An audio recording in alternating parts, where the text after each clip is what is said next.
Thank you very much. For me, it is really a pleasure to be here with you and having this goal to help our siblings in Puerto Rico. Please donate. You have all the information here on the screen. You have the QR code. You have the link. So please help our siblings in Puerto Rico. Well, for me, they are very close to my heart uh, because of many reasons. So please help them. Well, and we know that they are very resilient. They have been through a lot of things. So this talk is about that, about being resilient and about autonomous learning. You can say, how can we mix those two things that seem too different? Well, they are not that different. If we think about resilience, what's that? It is, according to the American Psychological Association, is a process to adapting well in face of adversity, trauma, tragedy, threats of significant sources of stress. So it is a human characteristic. Yes, every human has this characteristic. And not only that, it can be learned and promoted. Check something. It cannot be taught, but it can be learned. So if you're listening to this definition, you can check that we have resilience and autonomous learning with common points. Yes, and as we know, education is one of the most valuable tools humans have, and it promotes values and attitudes. It changes participants' cosmovisions. Yes, education can change our own cosmovision as teachers and students and all participants, not only teachers and students, also administrative staff, parents, and, well, sometimes even politicians can change their cosmovision through education. And it promotes resilience. How? What is our main goal when we are educating? Our main goal is to promote autonomous learning. Yes, our goal is not teaching something, is that our students or the participants in the learning experience learn something. So we can check that resilience and education are connected. Educators can help students to promote the road to recovery and adaptation. How? If you check, the factors that promote resilience are very similar to the factors that contribute to autonomous learning. The, the first factor in resilience is having caring and supportive relationships within and outside the family.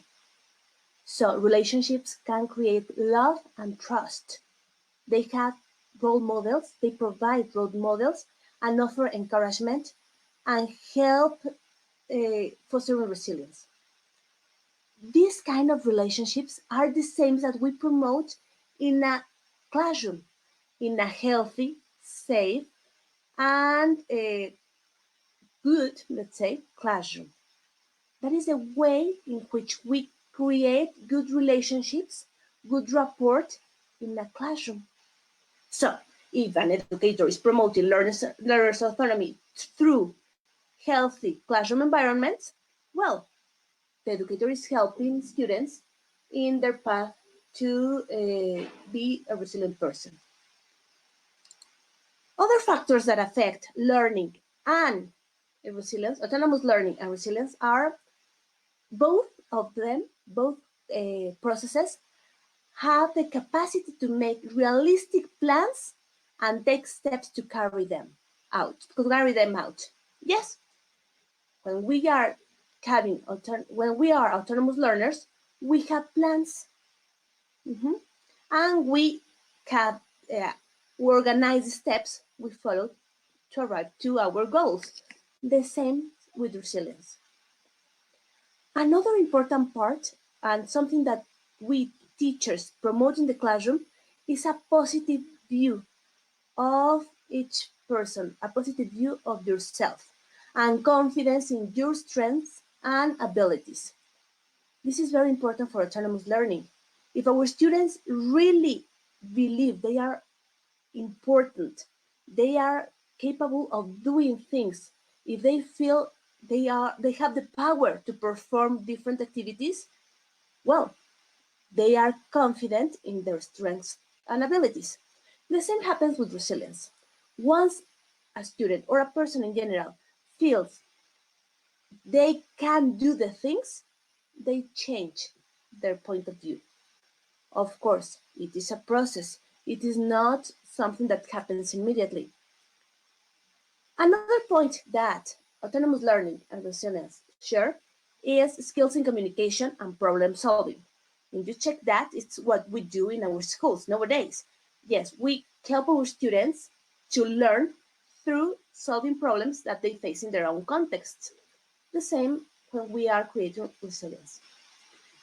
And another important point that we are introducing in our classroom from a more humanistic point of view is the capacity to manage the feelings, not only strong feelings. Once our students are able to say they feel something, to name their feeling, they are having more knowledge about themselves. So they are helping their learning processes. The same with resilience. Once the person, student, is able to say how they feel, how they perceive reality, they are in the road to recovery. If you check, they have many points in common. So we can say that educators can help to promote resilience. And well, how can we as teachers uh, foster resilience in our classrooms? We know that our students are living difficult lives, that our countries are facing difficult times. So, how can we foster that? Well, some recommendations that we can follow in our everyday classroom activities are, and that are very easy to implement, are the first of activities reflection. Yes, reflection not only on the task, the product of the task, but also on the process that we follow during the task. And that reflection in everyday activities can help students to reflect on their own activities, on their own feelings, on their own processes. Reflecting uh, is an attitude, so we have to repeat it every day. Also, something very important that we as teachers sometimes we don't have time or we don't want to talk about that is about feelings and how they affect our learners' performance. It is valid to say, today I feel sad. Today I'm really happy. The point is that we have to take that into account. And we as teachers have to respect our own feelings. Yes, we know that we are super teachers and we're in the classroom, even if we are sad, if we are in pain, yeah. But also we have to respect that. Yes, we can perform a wonderful learning activity, but we have to reflect. And if our students see that teachers are reflecting and are learning with them, well, they have a model, they have an example, and they can follow it. Another important part is the use of learning strategies. Why? Because students can check their own progress, their own knowledge, their evaluation. Once they are able to know themselves, they they can um, they can go in their paths towards autonomy or resilience. Why? Because they know who they are, where they are, and how they can change. If they want to, of course, that's part of their knowledge. I know that it is not easy, but if we try to do these activities as part of everyday class, we're promoting lots of things, not only resilience, not only self knowledge, but also we are promoting emotional intelligences, and we are using other kind of strategies. So if you see, the activities are very simple, easy to perform. in context, according to our own contexts. They review previous knowledge, values, attitudes, and actions. And we know our students, so we can use appropriate resources for them. Remember, we are talking about them, not about how wonderful the teachers are.